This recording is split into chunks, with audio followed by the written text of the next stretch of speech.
ጠንክራችሁ እየሰራችሁ ዱዓ እያደረጋችሁ ነገር ግን ህይወታችሁ ላይ ምንም መሻሻልን አትመለከቱም? ይባሱኑ ሁኔታችሁ ከቀን ወደ ቀን እየተባባሰና እየከፋ ተቸግራችኋል ከሆነ ምናልባትም ሳታውቁት እነዚህን ሪዝቅና በረካን ከህይወታችሁ የሚያሸሹ 6 አደገኛ ተግባራትን እየፈጸማችሁ ወይንም ከነሱ አንዱን ወይም ሁለቱን እያደረጋችሁ ሊሆን ይችላል ሪዝቃችሁ የዘገየው። አሰላሙ አለይኩም ወራህመቱላሂ ወበረካቱ። ውድና የተከበራችሁ ቤተሰቦች ዛሬ በዚህ ቪዲዮ ጠንካራ የቁርአንና የሐዲስ ማስረጃ ያላቸውን ከአንድ ሰው ህይወት ውስጥ ሪዝቅና በረካን የሚያሸሹ 6 አደገኛ ተግባራትን እንመለከታለን። እነዚህ 6 ተግባራትን የምትፈጽሙ ከሆነ ወይንም ከነሱ ውስጥ የተወሰነው ካለባችሁ ምናልባትም ከነሱ ውስጥ አንዱን ብቻ እንኳን በህይወታችሁ ውስጥ ካለ ሪዝቃችሁን ሊዘጋ አሊያም በረካችሁን ሊያነሳ ይችላልና ቪዲዮውን እስከ መጨረሻው ድረስ በመከታተል ከነዚህ አደገኛ ተግባራት ነፃ መሆናችሁን ሳታረጋግጡ ወደ ሌላ ቪዲዮ አትለፉ። አንደኛና የመጀመሪያው ተርኩ ሶላት ወይንም የፈርድ ሰላትን መተው ነው። በዚህ ስር ሙሉ በሙሉ ሶላትን መተውም ሆነ ከፊሉን እየሰገዱ ከፊሉን መተው ይካተታል። ሶላት እጅግ በጣም ትልቁ የሪዝቅ ማግኛ መንገድ ነው። አላሁ ሱብሓነሁ ወተዓላ በሱረቱ ጣሃ አንቀጽ 132 ላይ እንዲህ ይላል፣ ወአሙር አህለከ ቢሶላቲ ወስጠቢር ዐለይሃ ላ ነስአሉከ ሪዝቀን ነሕኑ ነርዙቁክ ወለዓቂበቱ ሊተቅዋ። ቤተሰብህንም በስግደት እዘዝ፣ በእርሷም ላይ ዘውትር ጽና፣ ሲሳይን አንጠይቅህም እኛ እንሰጥሃለን፣ መልካሚቱ መጨረሻም ለጥንቁቆቹ ናት ይለናል። በዚህ አንቀጽ ላይ አላሁ ሱብሓነሁ ወተዓላ ሶላቱን ቀጥ አድርጎ ለሚሰግድ ሰው ሪዝቁን ሊሰጠው ቃል ገብቷል።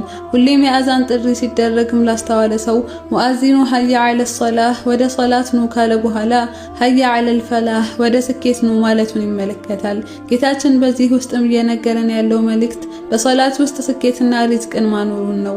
እናም ይህንን ሶላት የተወሰው ደግሞ በገዛ እጁ ሪዝቁን እየገፋ መሆኑን ሊረዳ ይገባል። አንድ ሰው እንዴት አላሁ ሱብሓነሁ ወተዓላ በቀን 5 ጊዜ ወደ ራሱ ሲጠራው እምቢ ብሎ እየተወ ከዚያም ደግሞ ያለማፈር እጆቹን አንስቶ ሪዝቅን እንዲሰጠው ይጠይቃል? ይህ ሪዝቃችንን ብቻ ሳይሆን እጅግ በጣም ብዙ ኸይራትን የሚከለክለን ከባድ ስህተት ነው። ሁለተኛው ቀጥዑል አርሃም ወይንም ዝምድናን መቁረጥ ነው። ሰሂሐይን ላይ በተዘገበ ሐዲስ ረሱላችን ሰለላሁ ዐለይሂ ወሰለም እንዲህ ይላሉ፣ መን ሰረሁ አን ዩብሰጠ ለሁ ፊ ሪዝቂሂ ወዩንሰአ ለሁ ፊ አተሪሂ ፈልየሲል ረሂመህ። ሪዝቁ እንዲሰፋለት እድሜውም እንዲረዝምለት የፈለገ ሰው ዝምድናውን ይቀጥል ብለዋል። አንድ ሰው ዝምድናውን የሚቆርጥ ከሆነ ይህንን አልፈልግም እያለና እየገፋው እንደሆነ ሊረዳ ይገባል። ዝምድናን መቀጠል ከሪዝቅ ጋር ቀጥተኛ ግንኙነት አለው።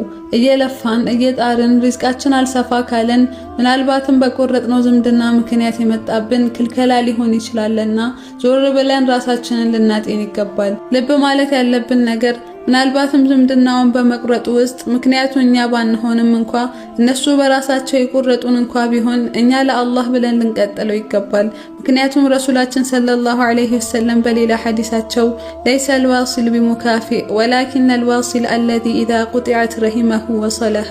ዝምድናን ቀጣይ ማለት ከዘመዶቹ ጋር ሰላም በሆነበት ሰዓት በስርዓት የሚኗኗራቸው ማለት አይደለም። ዝምድናን ቀጣይ ማለት ዝምድናውን በቆረጡበት ሰዓት እርሱ የቀጠላት ነው ብለዋል።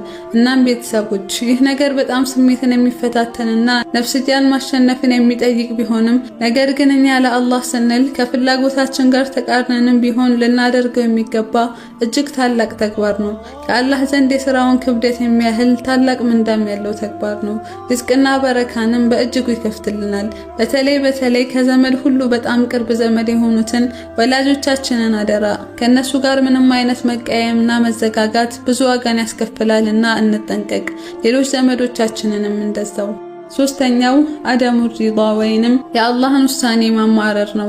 አንዳንዴ አላሁ ሱብሓነሁ ወተዓላ በሱ ውሳኔዎች ላይ የሚኖረንን ምላሽ ለመመልከትና ሊፈትነን ብሎ አንድን ሙሲባ ይልክብናል። ነገር ግን እኛ በዛ ሰዓት ከተቆጣን፣ ለምን እኔን ብለን ከተበሳጨን፣ ራሳችንን ከሌሎች ጋር እያወዳደርን ካማረርን አላህ ያንን በላ እና ችግር ከእኛ ጋር እንዲቆይ ያደርገዋል። በትምህርት ቤት ውስጥ አንድን ፈተና የወደቀ ተማሪ በድጋሚ ያንን ፈተና እንዲወስድ ይደረጋል። አሁንም ፈተና ፈተናውን ከወደቀ አሁንም በድጋሚ ይፈተናል። ወሊላሂል መተሉል አዕላ ለአላህ ከፍ ያለ ምሳሌ ይገባውና ጌታችንም አላሁ ሱብሓነሁ ወተዓላ ወደ እኛ ለሚልካቸው ፈተናዎች በምንሰጠው ግብረ መልስ ምክንያት በፈተና ውስጥ እንድንማቅቅ አሊያም ነጃ እንድንወጣ ሊያደርገን ይችላል። ይህንን ረሱላችን ሰለላሁ ዐለይሂ ወሰለም በሐዲሳቸው ሲያብራሩ እንዲህ ይላሉ። ኢነ ዐዝመል ጀዛኢ ሚን ዐዘሚል በላእ የምንዳው ትልቅነት በፈተናው ትልቅነት ልክ ነው። ወኢነ አላህ ዐዘ ወጀለ ኢዛ አሐበ ቀውመን ይብተላሁም ከፍ ያለውና የላቀው አላህ ህዝቦችን በወደዳቸው ጊዜ ይፈትናቸዋል። ፈመን ረዲየ ፈለሁ ሪዳ ወመን ሰኸጠ ፈለሁ ሱኽጥ ያኔ ፈተናውን ወዶ የተቀበለ ለእርሱ የአላህ ውዴታ አለለት፣ በፈተናው የተቆጣም ሰው ለእርሱ ቁጣ አለለት ይላሉ። ስለሆነም ባለንበት ችግር ውስጥ እየማቀቅን መኖር ካልፈለግንና የአላህንም ቁጣ መሸከም ካልፈለግን ሙሉ በሙሉ ለአላህ እጅ ሰጥተን አልሐምዱሊላህ ልንል ይገባናል። ያጣነውን የጎደለብንን ሳይሆን ያለንን ብዙ ጸጋዎች ተመልክተን ልንረጋጋ ይገባል። ያኔ ከአላህ ፈረጃው ይመጣል። በቁርአኑ እንደነገረንም ከወሰደብን ነገር የተሻለ የሆነን ይሰጠናል ኢንሻአላህ። አራተኛው ሱኡ ظن ቢላህ ወይንም በአላህ ላይ መጥፎን ነገር መጠርጠር ነው። አንዳንድ ሰዎች ከአላህ መልካምን መጠርጠር ከአላህ ኸይርን መመልከት ያቅታቸዋል። ሁሌም መጥፎ ነገር ወደ እነርሱ እንደሚመጣ ይጠብቃሉ። አላሁ ሱብሓነሁ ወተዓላ በሱረቱል አንፋል አንቀጽ 7 ላይ ኢን የዕለሚላሁ ፊ ቁሉቢኩም ኸይረን ዩእቲኩም ኸይረን ሚማ ኡኺዘ ሚንኩም አላህ በልቦቻችሁ ውስጥ በጎን ነገር ቢያውቅ ከእናንተ ከተወሰደባችሁ የተሻለን ይሰጣችኋል ይለናል። ሁሌም በልባችን ውስጥ ስለ አላህ መልካምን ነገር መጠርጠር እንደሚረዳን እንደሚያሳካልን መልካምንም ህይወት እንደሚሰጠን ማሰብ ይኖርብናል። ጌታችን በልባችን ውስጥ ይህንን ኸይር ጥርጣሬ በተመለከተ ጊዜ አያሳፍረንም። በሐዲሰል ቁድስ ላይ አና ዒንደ ظኒ ዓብዲ ቢ እኔ ባሪያዬ በጠረጠረኝ ቦታ ነኝ ሲል ቃል ገብቶልናልና በኸይር ነገር ቃሉን ይሞላልናል።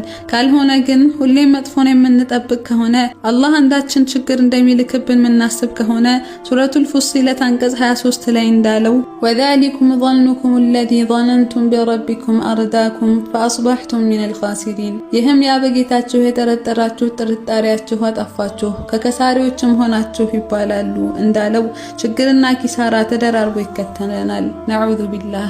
ስለሆነም ሪዝቃችን እንዲሰፋ በረካም በእኛ ላይ እንዲሰፍን ከፈለግን ከአላህ መልካምን መጠርጠርና ከእርሱ ሁሌም መልካምን መጠበቅ ይገባል።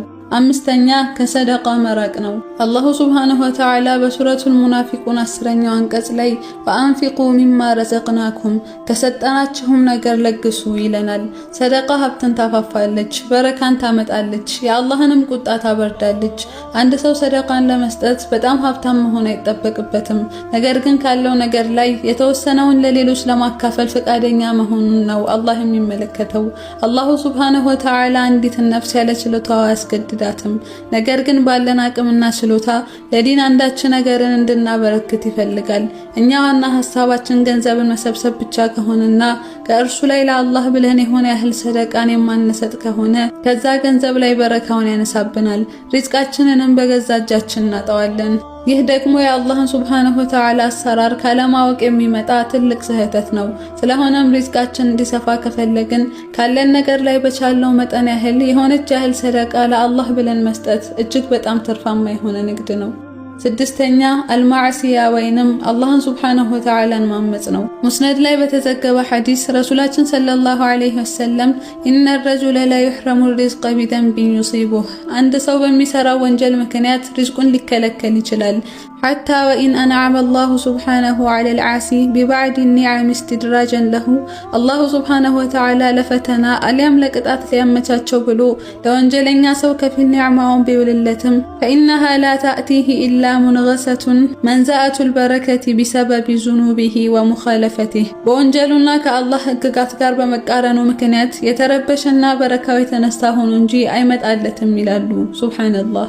ወንጀል ከትላልቅ ሪዝቅን የሚያጠቡና በረካን የሚያነሱ ምክንያቶች መሃል አንዱ ነው። አንድ ሰው እንዴት ሪዝቁን ቀን ከሌት ሳይሰለች የሚልክለትን አምላኩን እያመጸ እንደገና ደግሞ የሪዝቁን መስፋትና መባረክ ይጠብቃል? አላሁን ሙስተዓን። ስለሆነም ቤተሰቦች በተለይ በተለይ ደግሞ ከባኢር ወይንም ትልልቅ ወንጀሎች ህይወታችን ውስጥ ካሉ ስለ ሪዝቃችን ከማማረራችን በፊት በፍጥነት ልናስወግዳቸውና ራሳችንን ከነሱ ልናጸዳ ይገባል። ትናንሽ የምንላቸው ወንጀሎችን ቢሆኑ ሳናስበውና ሳናስተውለው ተከማችተው ከትልልቅ ወንጀሎች በላይ መጥፊያችን ሊሆኑ ይችላሉና በየቀኑ አላህን ሱብሓነሁ ወተዓላ አውቀንም ሆነ ሳናውቅ ለምንሰራቸው ወንጀሎች እስትግፋርን መጠየቅ እንዲሁም ወደሱ መመለስ ይጠበቅብናል። ያኔ ሪዝቃችን በእጁ የሆነው ጌታም እንዲሁ አይተወንም። በእኛና በሪዝቃችን መሃል ግርዶ ሆኖ የነበረውን ወንጀላችንን ያጥብልናል ኢንሻአላህ። በመጨረሻም ሪዝቅም ሆነ በረካ በሰራነው ጥፋት ምክንያት ርቆናል ማለት እስከ መጨረሻው አይመለስም ማለት አይደለም። እኛ ወደ አላህ ከተመለስን፣ ከወንጀል ከራቅን፣ ሰላታችን ላይ ከጸናን፣ ዝምድናን ከቀጠልን፣ ባለን አቅም ሰደቃ ላይ ከተሳተፍንና የአላህን ውሳኔ ከመውደድ ጋር እሱ ላይ መልካምን ጥርጣሬ ካሳደርን፣ በአላህ ፍቃድ እየሰራንና እየጣርን የማንለወጥበት ምንም ምክንያት አይኖርም። ነገር ግን ከነዚህ ሪዝቅና በረካን ከእኛ ከሚያሸሹ አደገኛ ተግባራት መራቅ ይጠበቅብናል። እንደ ሙስሊምም ከስንፍና ርቀን ጠንክረን ልንሰራ በምንችለው አቅምም ሐላል የሪዝቅ መንገዶች ላይ ልንንቀሳቀስ ግድ ነው። ነገር ግን ልናውቀው የሚገባ ነገር ሪዝቅ ማለት ሁሌም ገንዘብ ማግኘት ማለት አይደለም። ሪዝቅ አይነቱ ብዙ ነው። ከምንም በላይ የሆነው ሂዳያ እኛ ዘንድ ካለ እያንዳንዷን ቀን ሙስሊሞች ሆነን ካመሸንና ካነጋን፣ ጤናችን ከተጠበቀ፣ ሰላም ካለን በአላህ እገዛ ሌላውን ሁሉ ሰርተን እናገኘዋለን ኢንሻአላህ። ስለሆነም በእጃችን ገንዘብ አለመኖሩ አላህ የሰጠንን ተመን አልባ ጸጋዎች እንዳያስረሳን ሁሌም እየተጠነቀቅንና እያመሰገንን በኢማንና በተወኩል ሰበቦችንም እያደረስን ሪዝቃችንን ብንፈልገው አላሁ ሱብሓነሁ ወተዓላ ይከፍትልናል ኢንሻአላህ። ربنا آتنا في الدنيا حسنة وفي الآخرة حسنة وقنا عذاب النار.